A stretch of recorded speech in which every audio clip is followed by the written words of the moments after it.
première réunion plénière pour l'année 2024. Donc les semaines qui se sont écoulées ont été dédiées pour beaucoup d'entre nous au débat sur la constitutionnalisation de l'IVG, en commission, en séance.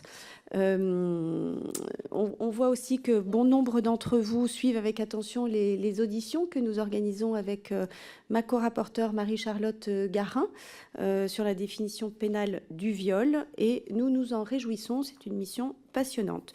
Les travaux se poursuivent également sur la mission d'information que nous conduisons avec notre collègue Stéphane Viry sur les femmes et le sport. Et c'est d'ailleurs dans ce contexte que l'audition de ce jour vous est proposée. Comme nous avons déjà pu l'indiquer, nous nous concentrons dans le cadre de cette mission sur les leviers qui permettent d'augmenter la pratique sportive, en fait le développement de la pratique sportive féminine, pour améliorer la pratique amateur, la pratique chez les femmes à tous les âges de la vie, et particulièrement dès le plus jeune âge. C'est l'angle qu'on a pris. Et évidemment que ceci passe par l'émergence de rôles modèles dans les différentes disciplines. Ça nous a conduit à nous pencher également très largement sur le sport de haut niveau et les conditions de son exercice. Nous avons organisé des tables rondes qui ont impliqué de nombreuses fédérations. Et toutefois, pour que les femmes, notamment, puissent prendre toute leur place dans le mouvement sportif, il faut qu'on soit sûr que sa gouvernance soit à la fois rigoureuse, ouverte et transparente. Alors, ces sujets étaient au cœur des travaux de la commission d'enquête relative à l'identification des défaillances de fonctionnement au sein des fédérations françaises de sport, du mouvement sportif et des organisations de gouvernance du monde sportif. Alors, le rapport d'enquête de mesdames Bellamy et Sebaï, publié le 23 janvier, dresse un constat sans complaisance, formule des recommandations ambitieuses pour lutter contre les violences, la haine et les discriminations dans le milieu du sport. Je leur souhaite, mesdames, la bienvenue. Je vous remercie vivement de vous être rendues disponibles aujourd'hui pour nous présenter vos travaux et éclairer les nôtres. Alors, comme à mon habitude, avant de vous céder la parole, quelques petits points d'agenda. En premier lieu, je vous donne rendez-vous la semaine prochaine, même heure, même endroit, pour l'audition de Aurore Berger, notre ministre déléguée auprès du Premier ministre, chargée de l'égalité entre les femmes et les hommes et de la lutte contre les discriminations. Ensuite, je vous invite à noter l'événement autour du mois de mars que donc nous organisons au sein de notre délégation. Il aura lieu le 19 mars à l'issue des questions au gouvernement à 16h30. Nous allons organiser un événement en salle Victor Hugo sur le sujet du développement de la pratique sportive, la pratique sportive mixte, particulièrement avec des jeunes, des enfants, sur le fait de pitcher au niveau de la mixité. On vous proposera un format de jury, voilà, dans lequel vous serez sollicités, et donc nous aurons aussi la présence d'anciens sportifs de haut niveau notamment. Mais je vous en dirai davantage dans les semaines à venir.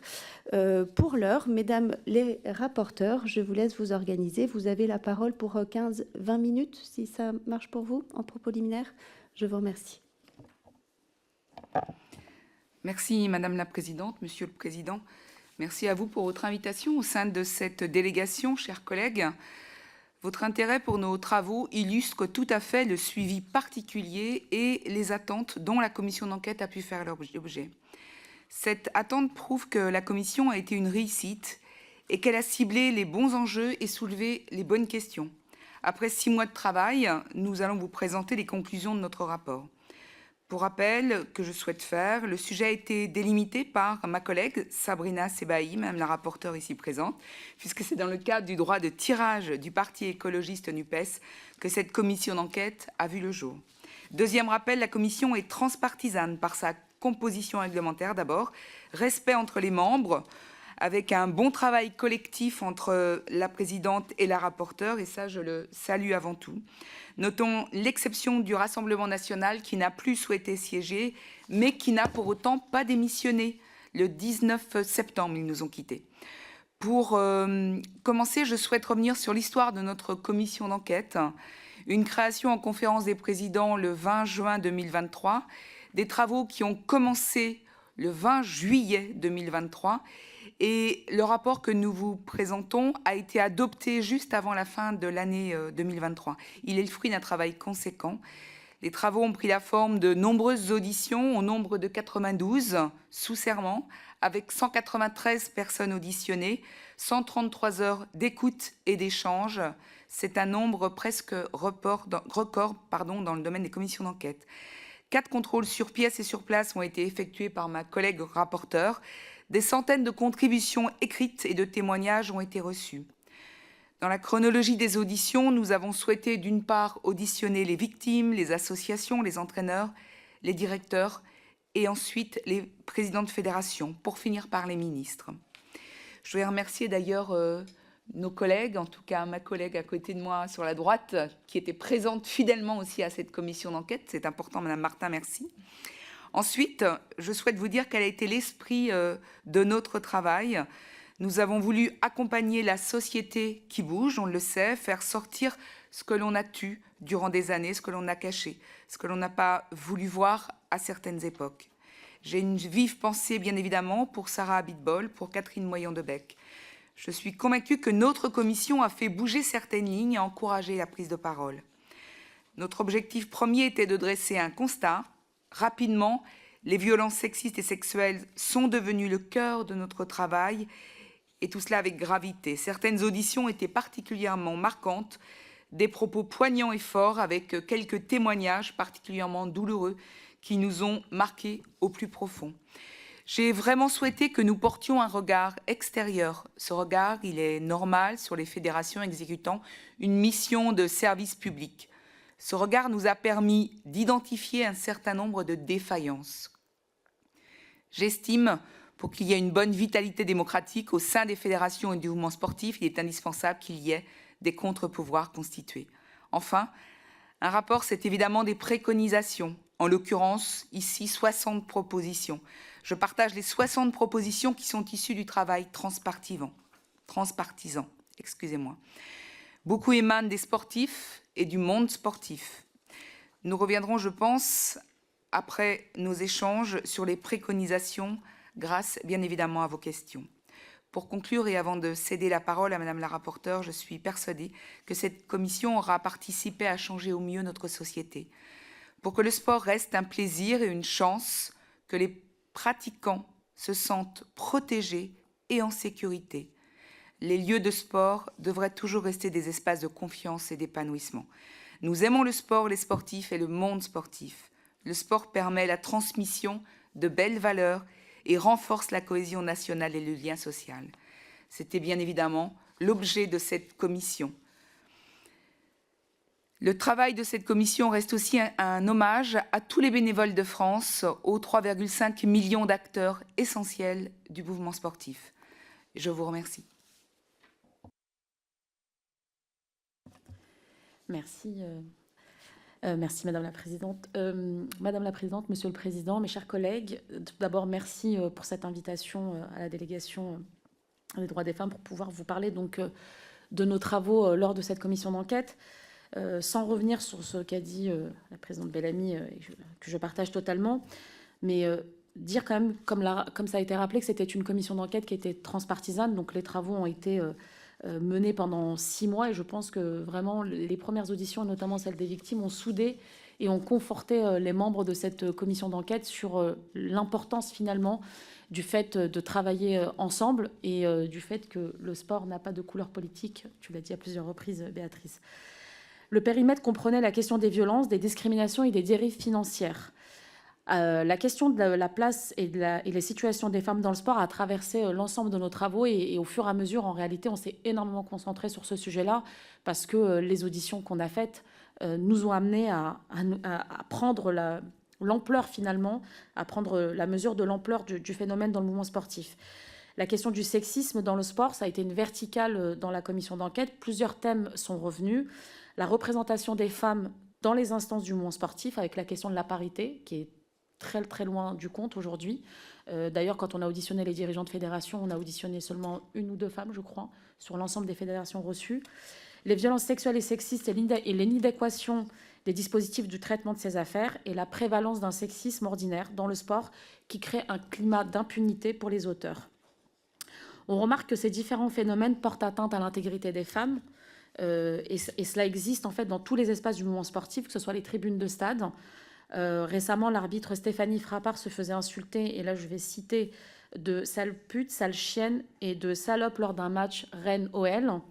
Au sein des fédérations, on peut citer les exemples de Madame Ardouin et autres employés de la Fédération française de football concernant l'ancien président de la FFF, Noël Le Graët, mais aussi dans les clubs et les plus petites structures, comme l'audition a pu nous le révéler, comme a pu nous le révéler l'audition d'Angélique Cauchy sur la Fédération française du tennis.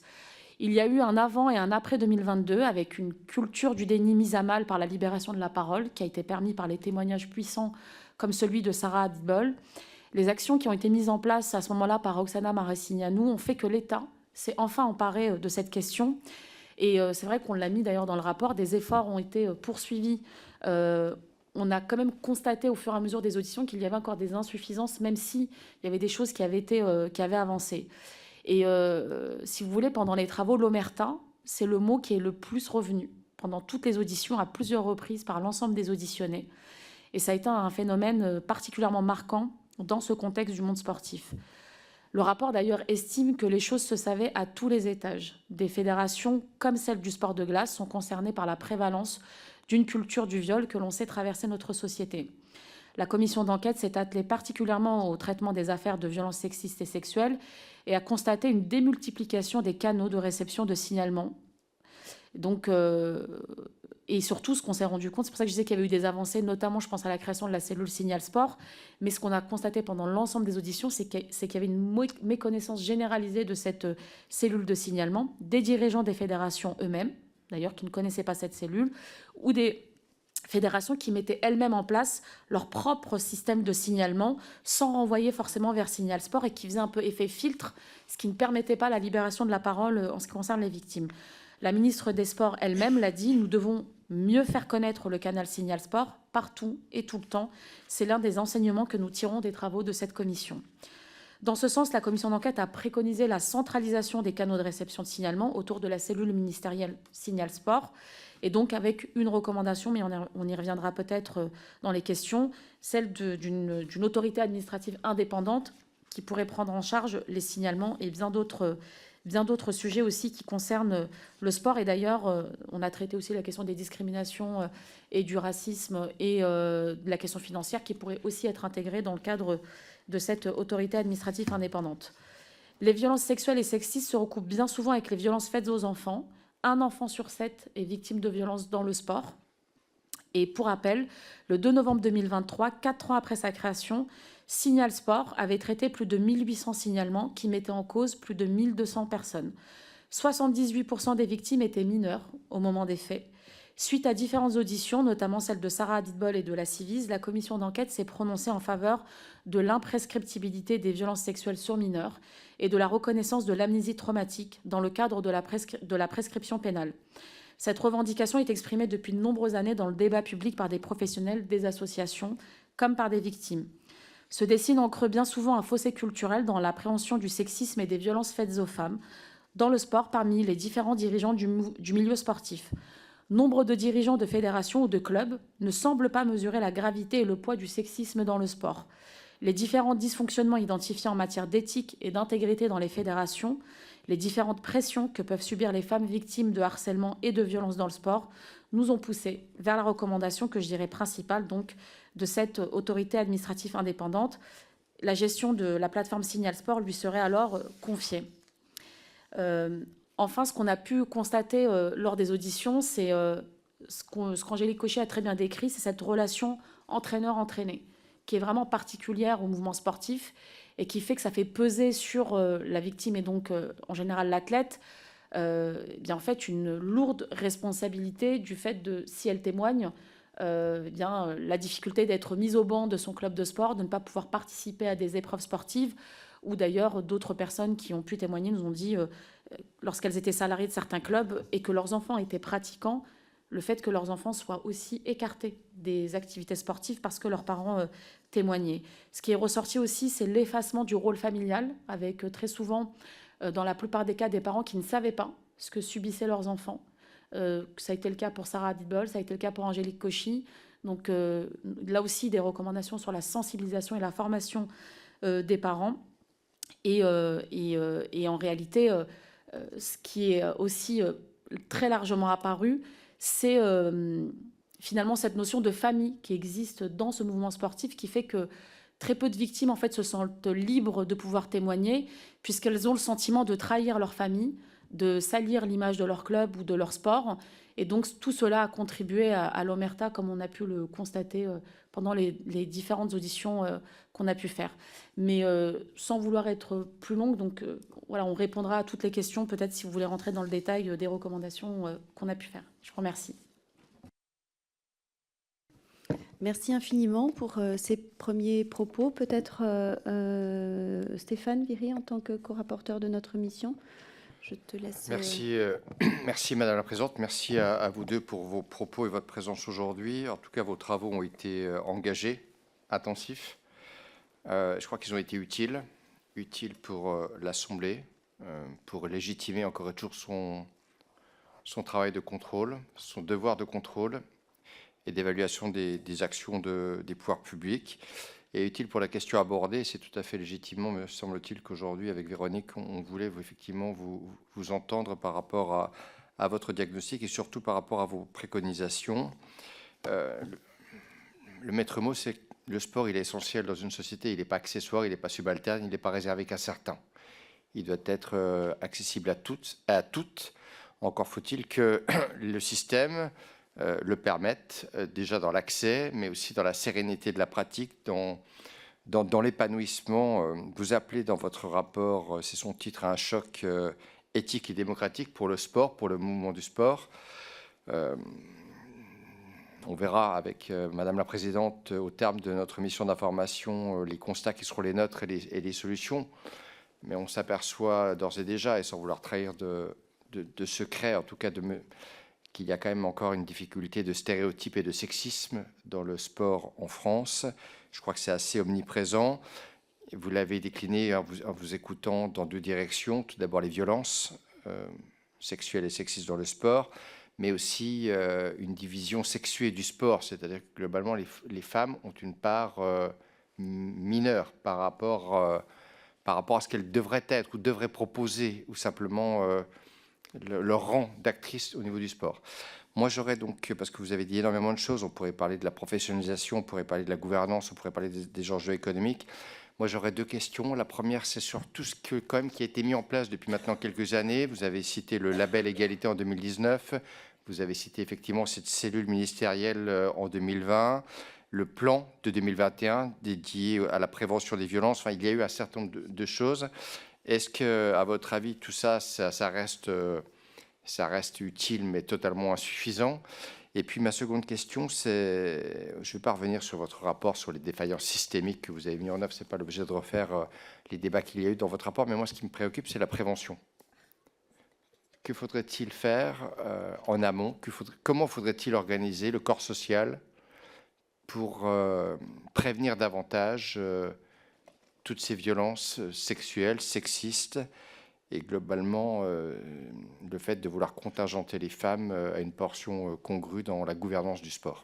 Voilà les quelques observations que je voulais faire en saluant votre travail.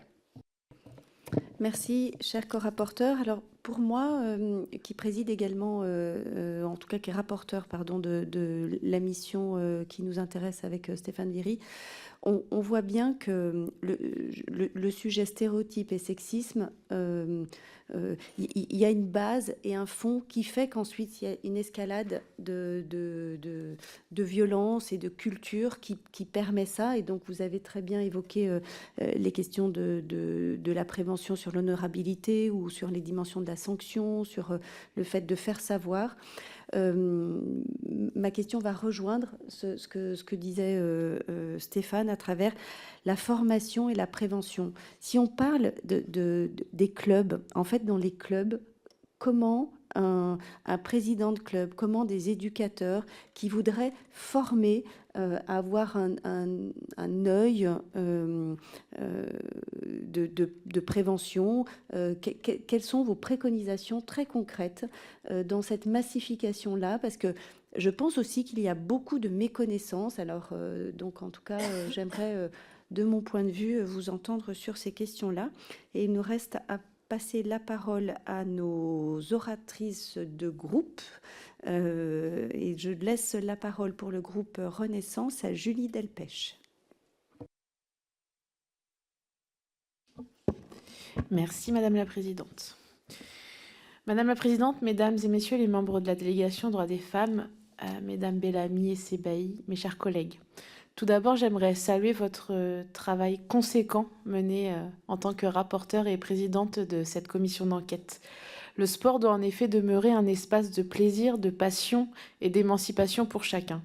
Vous l'avez dit dans votre rapport, il y a 17 millions de licenciés dans notre pays qui chaque jour sont et font le sport. 17 millions de passionnés qui sont en droit de ne pas subir les défaillances de leur fédération et qui souhaitent uniquement faire vivre la passion sportive qui réside en eux. Les multiples auditions ont pleinement illustré la pertinence de cette commission d'enquête et ont souligné la nécessité de poursuivre les efforts visant à améliorer la gouvernance, la démocratie interne, l'éthique et la sécurité des pratiquants dans le domaine du sport. Il est important de souligner l'implication et la détermination de Madame la ministre de l'Éducation nationale, de la jeunesse, des sports, des Jeux olympiques et paralympiques, Amélie Oudéa-Castéra, quand il s'agit d'éradiquer les dysfonctionnements mis en lumière par la commission d'enquête. Par ailleurs, il paraît important de rappeler l'engagement sans précédent entrepris par la majorité présidentielle afin de mettre fin à toute forme de violence, de discrimination et plus généralement de tout dérapage dans le domaine sportif. Oui, il reste beaucoup de travail à faire pour éradiquer tous ces dysfonctionnements. Mais entre 2019 et aujourd'hui, une véritable révolution a été opérée dans le champ sportif. Il faut continuer. Dans l'une de vos recommandations, vous demandez le lancement d'une enquête approfondie et systématique au sein de toutes les fédérations afin de faire la lumière sur les violences sexuelles et sexistes ainsi que sur les violences psychologiques et physiques qui pourraient sévir dans le monde du sport. Ces enquêtes devraient être menées de manière rigoureuse et exhaustive en impliquant toutes les parties prenantes concernées, des sportifs et sportives aux encadrants en passant par les responsables des fédérations. Cependant, quelles seraient vos pistes sur les moyens concrets de venir en aide aux personnes victimes de ces violences dans le monde du sport? Je vous remercie. Merci, chers collègues. La parole pour la France Insoumise, Pascal Martin. Merci Madame la Présidente, Monsieur le co-rapporteur, Mesdames les présidentes et rapporteurs. Comme vous l'avez souligné, chers collègues, Madame Bellamy, j'ai pu participer à un certain nombre d'auditions de cette commission d'enquête et j'ai été, comme mes collègues, sous le choc de l'audition d'Angélique Cauchy, qui a pu témoigner avec beaucoup de courage de ce qu'elle avait subi en situation de, comme vient de le dire ma collègue Sebaï, en situation de co-vie entre l'entraîneur et la jeune sportive qu'elle était à l'époque. Et on voit combien il y a des marges de progrès possibles. Madame la présidente Bellamy, vous avez aussi dit que ce rapport était sans complaisance et je pense que c'est à saluer parce que c'est courageux de demander effectivement que le ministère s'engage pour modifier l'organisation, puisqu'on voit que c'est à tous les étages qu'il y a des dysfonctionnements et donc il y a une multitude de mesures à mettre en place pour qu'enfin les jeunes gens, les enfants puissent pratiquer leur sport en toute sécurité. Moi, j'ai retenu des mesures proposées. C'est l'autorité administrative indépendante. Elle est indispensable. Je pense vraiment qu'il faut aller dans ce sens. Et ma question, elle porte là-dessus. Comment, même si peut-être c'est encore prématuré pour que l'État ait pu réagir à votre rapport, comment l'État, au travers du ministère, va-t-il modifier son organisation ? Parce que, en fait, c'est l'autorité de tutelle, le ministère. Et il faut que les fédérations ne soient pas laissées seules. On voit que la Fédération des sports de glace a déjà commencé à mettre en place des nouvelles pratiques. alors que d'autres fédérations n'ont rien fait. Donc je pense que là, il faut une égalité de traitement. Et puis je suis très attachée à la question du certificat d'honorabilité. On ne peut pas laisser, même si je salue avec vraiment une grande sincérité le travail des bénévoles, on ne peut pas laisser des bénévoles passer d'un club à l'autre sans qu'on puisse savoir quel est leur passé. Et j'espère qu'on arrivera vraiment à mettre en place ce certificat d'honorabilité. Et enfin, troisièmement, c'est au travers de vos propos que j'ai repensé à cette question, d'arrêter les événements sportifs quand il y a des propos sexistes, discriminants, racistes, homophobes. Enfin, c'est pas possible qu'on laisse des événements sportifs continuer de se dérouler quand on assiste à de telles situations. J'ai dépassé mon temps de parole, mais je veux juste encore dire, comme vous venez de le dire, la prévention, la formation et en fait l'éducation est indispensable dans ce domaine, mais comme dans tous les autres. Merci. Merci, chers collègues. Pour le groupe socialiste, Marie-Noëlle Battistel. Merci beaucoup, Madame la Présidente, Monsieur le rapporteur, Madame la rapporteure, Madame la Présidente. Évidemment, vous remercier également pour avoir d'abord demandé cette commission d'enquête et évidemment pour le travail que vous avez effectué, un travail approfondi sur les lieux de sport qui, pour nous tous et toutes, j'imagine, doivent être des espaces d'épanouissement et d'émancipation qui portent les valeurs du sport. Les valeurs du sport étant évidemment l'équité, le travail d'équipe, l'égalité, l'inclusion, la persévérance et le respect. Lorsqu'on regarde, en tout cas, lorsqu'on lit votre rapport, on se rend compte que quelquefois, on est bien loin de cela. Et ça peut nous paraître effectivement choquant dans un certain nombre de cas. Donc ce rapport a été, je pense, très utile en ce sens qu'il participe à la fois à la facilitation de la prise de parole, mais qui traite aussi de toutes les violences sexistes et sexuelles, la gestion des plaintes, l'accompagnement des victimes, la mise en place de sanctions et évidemment la proposition qui nous semble très importante, et je rejoins ma collègue à l'instant, sur l'autorité administrative indépendante et sur la question de l'honorabilité qui est très importante dans l'accompagnement de tous les jeunes sportifs. Peut-être, puisque nous sommes à la DDF et que nous sommes ici toutes et tous très attachés à la question de la parité, vous questionnez sur la parité au sein des instances dirigeantes des fédérations sportives, que vous avez relevé d'ailleurs au cours de vos auditions, puisque vous nous avez dit que vous aviez rencontré seulement 2 personnes. C'est donc à l'image du manque de représentativité des femmes, comme en politique d'ailleurs, un peu moins maintenant, et à la tête d'entreprises du CAC 40. Donc, est-ce que vous êtes favorable aux quotas qui, s'ils sont utiles dans un certain nombre de cas, ne permettent pas toujours de mettre en cause les mécanismes propres à chaque fédération et participent à la reproduction quelquefois des inégalités en leur sein? Le plafond de verre joue donc encore pleinement son rôle lorsqu'il s'agit d'atteindre la plus haute marche dans les fédérations sportives, et les femmes ne sont que quelques-unes à pouvoir gravir les échelons et accéder à la présidence d'une fédération sportive en France, alors qu'elles sont extrêmement nombreuses dans l'ensemble des sports, des clubs sportifs, et notamment en tant que bénévoles. Donc vous nous faites une proposition dans votre recommandation 17 qui fixerait dans la loi le principe de parité réelle dans tous les organes dirigeants du mouvement sportif, ainsi que dans l'ensemble des commissions de discipline et des comités d'éthique et autres commissions régaliennes. Est-ce que vous avez des initiatives précises que vous pourriez prendre en ce sens, sous forme peut-être de PPL ou autres, à lesquelles évidemment nous pourrions nous associer? Et j'ai oublié de relever aussi que vous avez relevé de nombreuses difficultés pour mener à bien votre commission d'enquête, qui sont révélatrices, vous le dites, d'un entre-soi et d'un omerta. Est-ce que vous pourriez nous en dire davantage? Je vous remercie. Merci, chers collègues. Pour les écologistes, Marie-Charlotte Garin. Merci Madame la Présidente, Monsieur le rapporteur, Mesdames les rapporteurs Bellamy et Sebaï. Déjà, vraiment un grand merci pour votre travail et pour cette commission d'enquête sur l'identification des défaillances au sein notamment des fédérations françaises de sport et du mouvement sportif.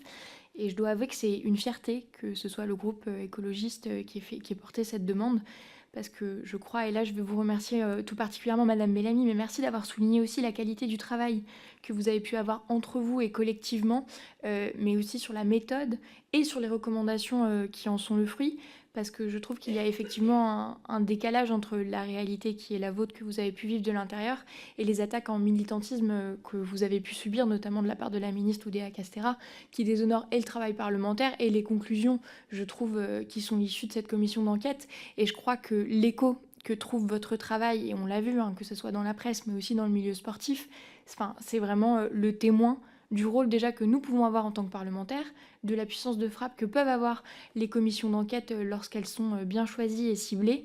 Et je crois que ça nous honore et que nous avons tous et toutes intérêt à défendre ces recommandations collectivement, d'autant plus que leur pertinence n'est plus à démontrer.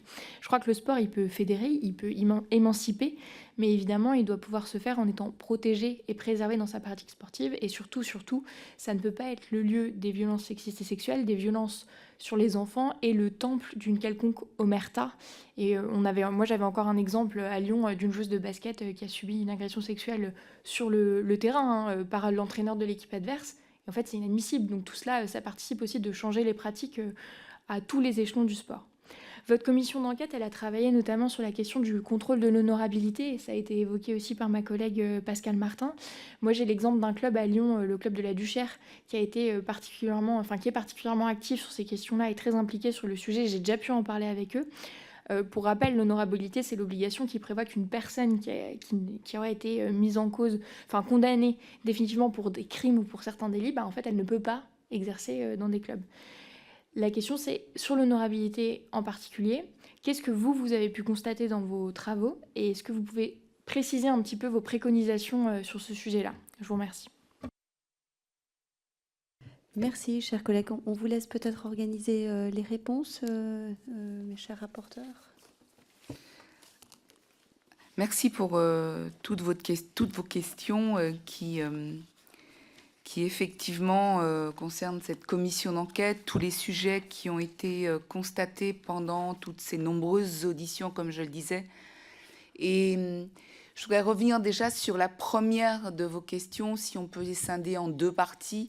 Il y a l'aspect plutôt parité dans le sport et ensuite la prévention. Et si on s'intéresse à la parité, bien évidemment que déjà, je voudrais dire que le mouvement sportif dans sa globalité, il fonctionne bien. On l'a dit, des licenciés, des bénévoles qui permettent à ce mouvement sportif de permettre en tout cas à nos enfants, pour la plupart, et aux jeunes et aux moins jeunes d'ailleurs, de pratiquer une activité physique sur nos territoires. Donc bien évidemment que c'est la première des choses que je voudrais relever, parce qu'il est beau, il est dynamique, et c'est important aussi de le soulever.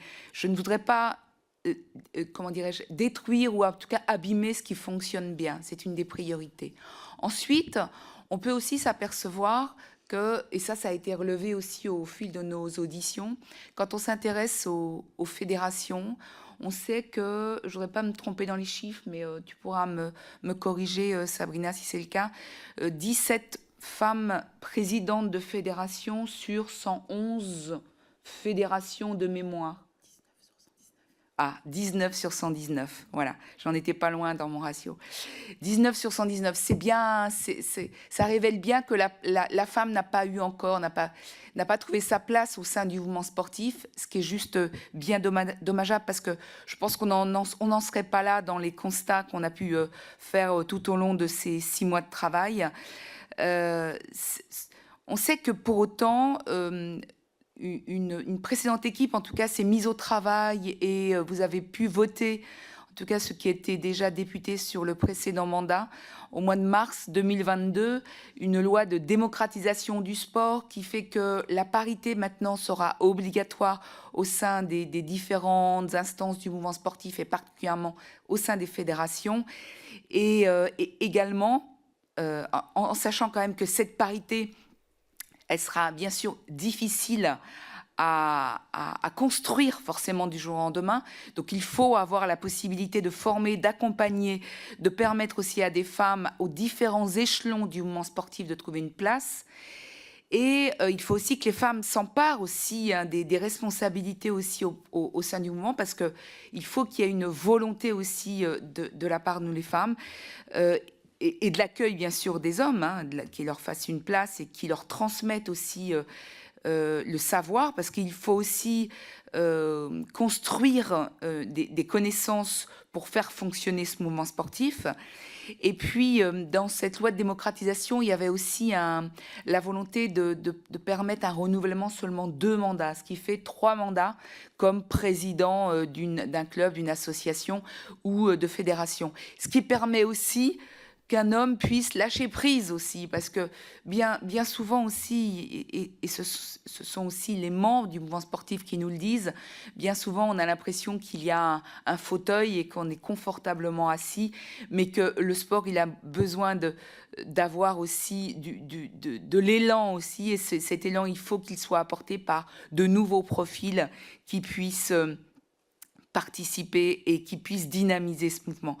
Ensuite, je voudrais dire que, comme par hasard, les témoignages de victimes, allez, à 90%, ce sont des femmes. Les ministres qui se sont emparés aussi de cette problématique, et on l'a cité depuis notamment l'ouvrage de Sarah Abitbol, Un silence, silence, ce sont des femmes. On a cité Angélique Cauchy, Sarah Abitbol, on a cité Catherine Moyon-Debec, ce sont des femmes. Et pourtant, on ne peut pas dire que ces témoignages, ils datent de 2020. On peut les remonter certainement aux années 2000. Pour autant, peu de choses ont été dites, peu de choses ont été faites. Voilà, c'est un constat. Et puis après, je dirais surtout que je laisserai la partie plus prévention à ma collègue rapporteure, parce que c'est vrai, comme ça a été dit, cette commission d'enquête, et notamment le sujet de cette commission d'enquête vient de ma collègue Sabrina. Nous sommes 2 femmes en plus à soulever, à avoir travaillé, à avoir animé cette commission d'enquête. Et je voudrais rappeler que la cellule Signal Sport qui a été citée tout à l'heure en référence, cette cellule, on lui a donné une notoriété. La commission d'enquête a communiqué en permanence en valorisant cette cellule Signal Sport qui, je le rappelle, est là pour recevoir les témoignages, les signalements, et qu'après, ça permet en même temps d'accompagner la victime auprès de professionnels de santé, ou également une prise en charge auprès d'associations type Colosse au pied d'argile, mais pas que. Il y a aussi l'accompagnement possible par l'association créée par Angélique Cauchy, d'ailleurs, qui s'appelle Rebond. Et dans un cadre, tout ça, bien sûr, dans le but de libérer la parole. Aujourd'hui, trop de fédérations ont lancé, ont proposé des plateformes de recueil de témoignages ou de signalements, mais avec, comme on l'a dit tout à l'heure, cette forme d'entre-soi. Et on bloque, bien évidemment, une libération de la parole. Donc, la cellule Signal Sport, c'est une des propositions qu'on fait, permettre un seul outil de recueil de témoignages donc il faut bien évidemment intensifier les moyens, que ce soit bien sûr les moyens humains, mais les moyens financiers sur cette cellule Signal Sport. Mais en tout cas, tout ce qu'on peut reconnaître dans ce constat, c'est que les femmes ont été à l'initiative. Je ne voudrais pas du tout occulter la présence des hommes, bien évidemment. Nous avons besoin des uns des autres, mais le constat est fait aujourd'hui que les femmes ont porté cette libération de la parole et au sein du mouvement sportif. Et après, c'est sûr que quand on parle de prévention, il y a encore beaucoup à faire. Les recommandations sont là. Et je vais laisser la parole à Madame la rapporteure. Je vais devoir, avec toutes mes excuses, vous quitter parce que j'ai aussi une commission culture, éducation et sport auquel j'appartiens, et nous auditionnons la ministre Amélie Oudéa-Castéra. J'ai une question sur l'éducation nationale. Je me dois aussi d'être porte-parole aussi d'enseignants que j'ai rencontrés cette semaine. Donc, je vais basculer également sur la commission d'ici quelques minutes. Merci. Oui, moi j'ai également une obligation. Donc, je suis désolé, Madame la rapporteure, mais Véronique saura me rendre compte de la qualité de votre réponse. Aucun problème, merci beaucoup. Peut-être, moi, je vais commencer vraiment par... parce qu'il y a, dans les questions que vous avez posées, il y a beaucoup de choses qui sont en fait très en lien avec le fait, finalement, moi je l'ai dit à plusieurs reprises avec mes mots, qui était de se dire à un moment, il faut que le sport rentre finalement dans le 21e siècle. Pourquoi je dis ça? Parce que en réalité, la question du sexisme et des violences qui en découlent vient aussi du comportement des dirigeants de ces fédérations sportives. Lors des auditions, quand vous avez des dirigeants qui viennent en audition, je vais en citer quelques-uns. Je pense à la fédération de judo, l'ancien président de la fédération de judo, qui recevait des femmes qui venaient témoigner de violences dans une chambre d'hôtel et que ça ne lui posait pas de problème. Et que quand on lui pose la question « Est-ce que vous avez reçu cette victime dans votre chambre pour prendre son témoignage ?», il ne répond pas non. Il dit « Il faut que je voie sa tête pour me rappeler si je l'avais reçu ou pas dans ma chambre ». Quand vous avez le président de la fédération d'équitation qui vous explique que quelqu'un qui a été condamné 2 fois pour des agressions sexuelles sur mineurs, que pour lui on perd 1 heure de notre temps à propos d'un voleur de pommes, ça dénote une certaine mentalité dans ce qu'il perçoit, lui, comme des violences sexuelles et sexistes et des agressions sexuelles sur les mineurs notamment. Vous avez le président de la fédération de gymnastique qui, lui, ne comprend pas que quand il y a des informations sur des violences physiques, sur des athlètes, sur des sportives et notamment des femmes, eh bien, il ne comprend pas qu'il doit mener une enquête ou en tout cas faire des recherches pour comprendre ce qui se passe, alors même que la personne mise en cause avait déjà été condamnée et licenciée par la fédération des années auparavant pour des faits de violence sur des sportives. Et donc tout cela, en fait, contribue au dysfonctionnement que nous, on appelle systémique, parce qu'en réalité, ça fait des années que ça perdure. Ce sont les mêmes personnes qui sont à la tête des fédérations depuis de très nombreuses années, très majoritairement des hommes d'ailleurs, comme cela a été dit. Donc tout cela contribue au fait que le mouvement sportif, nous, ce qu'on constate, c'est qu'il est incapable de se réformer de lui-même, parce que les personnes qui sont à la tête de ces fédérations aujourd'hui sont incapables de comprendre les enjeux actuels de la société, et notamment sur la question de l'égalité femmes-hommes. Ensuite, sur les outils qui ont été mis en place. Nous, on a dit que oui, effectivement, il y a Signal Sport qui a été mis en place. Mais Signal Sport, aujourd'hui, c'est 3 personnes. Je l'ai dit, ils ont traité plus de 1600 cas. 3 personnes qui sont censées gérer tous les signalements qui sont faits à l'échelle de la France et avec une cellule qui est majoritairement méconnue. Moi, je suis intervenue à l'Université de Paris-Saclay sur un amphi de STAPS, donc des futurs éducateurs sportifs. Quand j'ai posé la question sur est-ce que quelqu'un connaît Signal Sport, personne n'a levé la main. Ils ne la connaissent pas. Donc, l'idée, c'est quand même de dire à un moment, il faut faire connaître cette cellule pour qu'elle fonctionne et que les victimes puissent la saisir, ce qui n'est absolument pas le cas. Vous avez aujourd'hui une organisation, ça a été posé la question de l'organisation du ministère. Aujourd'hui, on est sous-doté partout. Et pour le coup, la Cour des comptes, qui n'a pas l'habitude de dire qu'il n'y a pas de moyens dans les services ministériels, là, le dit très clairement. Elle dit ça manque clairement de moyens, que ce soit sur les organes déconcentrés, donc pour les inspecteurs sur les départements. Vous avez des départements où il n'y a pas d'inspecteurs. Donc quand il y a des signalements qui sont faits, eh bien, c'est très compliqué de pouvoir mener les enquêtes, faire les auditions au niveau local. D'ailleurs, certains inspecteurs disent qu'ils ne sont pas formés à entendre la parole des jeunes victimes. Donc ça aussi, c'est un sujet, c'est comment on forme les inspecteurs sur le terrain pour qu'ils puissent faire leur travail correctement et qu'ils ne soient pas en difficulté eux-mêmes lorsqu'ils recueillent la parole des victimes pour pouvoir mener correctement les enquêtes. Et vous avez un ministère, effectivement, qui est incapable de mener son action de tutelle et de contrôle pour de multiples raisons, mais la principale étant le fait qu'il soit sous-doté en termes de personnes. La cellule Signal Sport n'échappe pas à cette règle. Donc c'est aussi à la demande des fédérations qui estiment aujourd'hui, pour certaines d'entre elles, qu'elles ne sont pas en capacité de gérer la question des violences, qu'il faut le sortir dans une autorité administrative indépendante pour que ça soit plus simple et que ça fonctionne peut-être avec des moyens qui seraient mutualisés entre le ministère des Sports, le CNOSF, on n'en a pas parlé, mais qui devrait aussi avoir un rôle sur la question de la lutte contre les violences faites aux femmes, mais qu'on a eu beaucoup de mal à identifier, et donc les fédérations qui pourraient donc mutualiser tous ces efforts au sein de cette autorité administrative indépendante. Sur le contrôle d'honorabilité, là aussi, le contrôle d'honorabilité fait son apparition en 2006 dans les textes. Il est mis en application à partir de 2020, donc il se passe quand même 14 ans avant qu'on puisse vraiment mettre en place un contrôle d'honorabilité suite aux révélations de Sarah Abitbol. En 2023, lorsqu'on commence la commission d'enquête, on a 42 fédérations qui ne sont pas du tout au rendez-vous du contrôle d'honorabilité, dont 30 qui n'ont fait absolument aucun dépôt.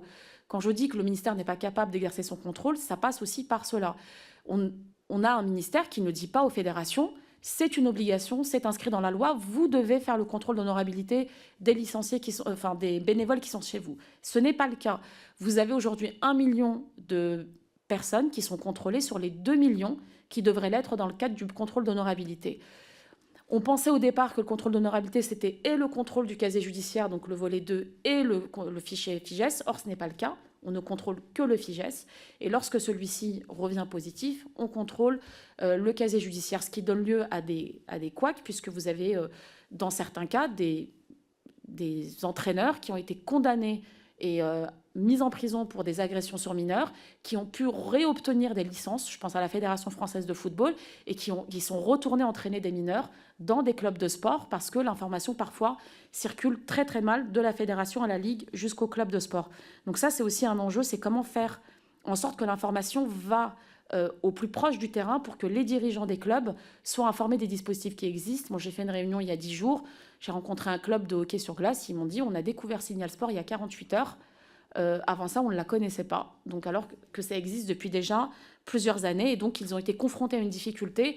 Et leur fédération leur a dit, écrivez à ce mail, vous aurez peut-être les éléments à ce niveau-là. Donc, il y a une vraie méconnaissance, c'est évident. On a besoin de former au niveau local. Et là, il y a des associations sur lesquelles il faut s'appuyer pour qu'elles fassent ce travail de terrain. Je pense qu'il y a une demande des clubs et des bénévoles aujourd'hui qui sont dans les clubs pour être formés sur ces enjeux et pouvoir travailler sur toutes ces questions-là. Mais on en est aujourd'hui extrêmement loin. Sur la question de la prévention, ça a été dit par plusieurs d'entre vous. Moi, je l'ai dit, hein, on a des parents qui ne sont pas sensibilisés, on a des dirigeants de clubs qui n'ont pas connaissance des dispositifs qui existent. Et donc, effectivement, il faut informer largement. Le fait que les dispositifs qui existent soient méconnus contribue au dysfonctionnement, contribue aussi à avoir une omerta qui perdure en fait dans ce mouvement sportif. Quand on demande par exemple, je ne sais plus qui posait la question de l'enquête générale sur les fédérations sur la question des violences, c'est parce qu'en fait on s'est rendu compte que dû aussi à un manque de moyens, vous avez par exemple la Fédération française de football qui a plus de 2 millions de licenciés, qui n'a eu aucun contrôle de l'inspection de 1995 à 2022. Donc il s'est passé un nombre d'années incalculable où il n'y a pas eu d'enquête. Et la fédération n'a pas du tout été contrôlée alors qu'on savait qu'il y avait énormément de problèmes au sein de cette fédération. Ensuite, sur l'aide aux victimes. Là, pareil, je pense qu'on a besoin de former les dirigeants. Je pense à une audition que j'ai en tête de l'INSEP notamment, où par exemple, on avait encore des personnes qui se posaient la question, suite à un témoignage d'une agression sexuelle, de la notion de consentement. En fait, on ne parle pas de consentement. Quand quelqu'un vient vous dire qu'il a été victime d'une agression, on écoute le témoignage, on fait un signalement, comme ça devrait être le cas quand on est dirigeant, et on laisse la procédure suivre son cours. Donc là, ce n'est pas le cas. Je pense qu'il faudrait expliquer les procédures, y compris ce qu'est qu'un article 40, comment est-ce que ça fonctionne, quand est-ce qu'on doit le faire. Là, il y a beaucoup de méconnaissances là-dessus. Les présidents de fédération très peu savent, par exemple, qu'ils peuvent se porter partie civile avec les victimes, alors que c'est une possibilité. La fédération de tennis le fait maintenant, mais ce n'est pas le cas partout. Donc là, pour aider les victimes, c'est déjà une première étape. Quand on est une victime qui est laissée seule, qui doit prendre un avocat, faire plein de démarches à côté, c'est extrêmement compliqué, ça coûte de l'argent. Il faut se reconstruire aussi psychologiquement. Nous, la plupart des victimes qu'on a reçues, on les a reçues 10, 15, 20, 30 ans après les faits. Elles étaient toujours en grande souffrance. Elles n'ont toujours pas réussi à se reconstruire, ça prend des années. Et donc, je pense que là, c'est là où il y a un enjeu aussi à accompagner ces victimes, y compris sur la durée, sur le volet psychologique et médical. J'essaye de regarder si je n'ai pas oublié des choses. Eh bien, je crois que j'ai à peu près tout dit.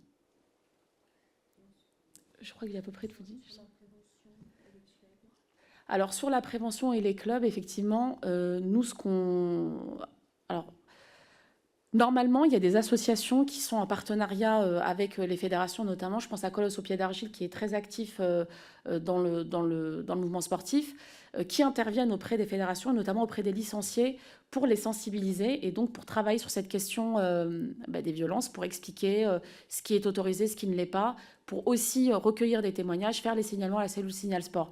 Je pense que là, il y a un enjeu à ce que les clubs soient formés, mais vraiment au niveau local, ce qui n'est pas encore forcément le cas tout le temps partout. Moi, je sais que les clubs que j'ai rencontrés m'ont dit, par exemple, qu'ils ont eu des sessions de sensibilisation. Alors, c'était au moment du... Alors, il y a Colosse, notamment, c'est des associations qui les organisent. Donc, aujourd'hui, c'est beaucoup Colosse. Il y a un peu l'association de Sarah Abitbol, il y a l'association d'Angélique Cauchy, qui travaille sur ces réunions. Enfin, c'est des temps d'échange d'informations et de sensibilisation sur ces questions-là. Mais c'est pas quelque chose qui est régulier Le dernier club que j'ai rencontré, par exemple, ça s'était fait c'était au moment du Covid, au moment du confinement, donc ils ont eu une session par visio d'une sensibilisation qui avait été réalisée sur le sujet, mais ça reste vraiment très peu utilisé, je pense, et très peu connu. Et d'ailleurs, on pose la question des licenciés, mais j'ai oublié de vous le dire. Sur la question des contrôles, on a aussi un enjeu sur la question des éducateurs et des entraîneurs, qui, eux, normalement, ont des cartes professionnelles. Et quand vous regardez les chiffres, sur les 783 éducateurs qui ont été mis en cause en 2023, vous en avez 573 qui sont des éducateurs rémunérés ou stagiaires, donc qui ont des cartes professionnelles qui, normalement, doivent être passées par un contrôle et du casier judiciaire et du fichier FIGES. Eh bien, vous en avez 27% qui n'avaient pas de carte professionnelle. Ce qui veut dire qu'il y en a 27% qui n'ont jamais été contrôlés, qui ont travaillé sans carte professionnelle, sans aucun contrôle. Et là, ça nous pose question parce que forcément, là, c'est directement le ministère qui est censé travailler à ces contrôles pour ces cartes professionnelles. Donc, voilà. Et c'est vrai que nous, on a essayé d'expliquer, par exemple, y compris aux clubs qu'ils doivent, là c'est dans la loi, hein, afficher les cartes professionnelles des entraîneurs, expliquer pourquoi et comment fonctionne un contrôle d'honorabilité. Mais la réalité, c'est qu'aujourd'hui, ça repose beaucoup sur des bénévoles. Ça a été dit, 3,5 millions de bénévoles qui font vivre le mouvement sportif. Et nous, ce qu'on a constaté, c'est cette réelle méconnaissance. Alors après, vous avez quelques associations, j'en ai cité quelques-unes, qui travaillent sur le côté information, sensibilisation et donc préventif. Mais on voit bien qu'on en est encore très loin, puisque d'abord, les outils sont méconnus et on formait 17 millions de licenciés. Avec le peu d'associations aujourd'hui qui travaillent sur ce champ-là, eh bien, je pense qu'il va nous falloir un peu de temps. Et c'est encore plus vrai si on prend la question des discriminations, notamment le racisme et l'homophobie dans certains sports. Ça fait 30 ans ou 40 ans qu'on sensibilise sur la question du racisme dans le football, par exemple. Et vous avez encore énormément de propos racistes qui sont tenus dans les enceintes de sport. Donc, il y a encore énormément de travail, même quand il y a une volonté d'avancer là-dessus. C'est pour ça que, d'ailleurs, ce qu'on dit, c'est qu'à un moment, il faudra sanctionner. Parce que la réalité, c'est que s'il n'y a pas de sanction et qu'en fait, on a un sentiment que l'impunité perdure, eh bien, en fait, on n'avance pas, y compris sur ces questions-là.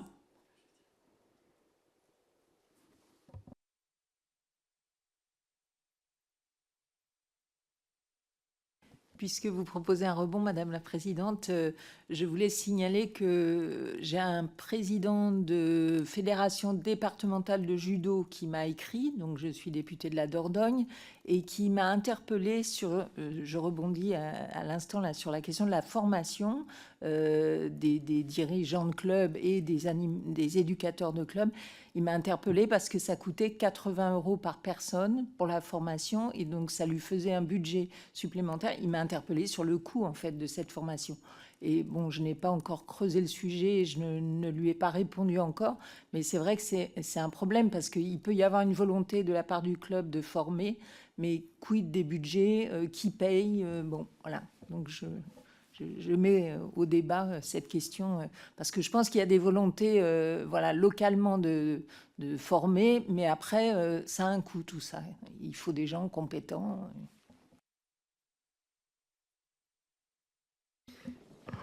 Oui, peut-être juste pour revenir sur la question de la parité à la direction des fédérations, est-ce que vous avez senti quand même une prise de conscience des personnes que vous avez auditionnées ou en fait on n'en est pas là?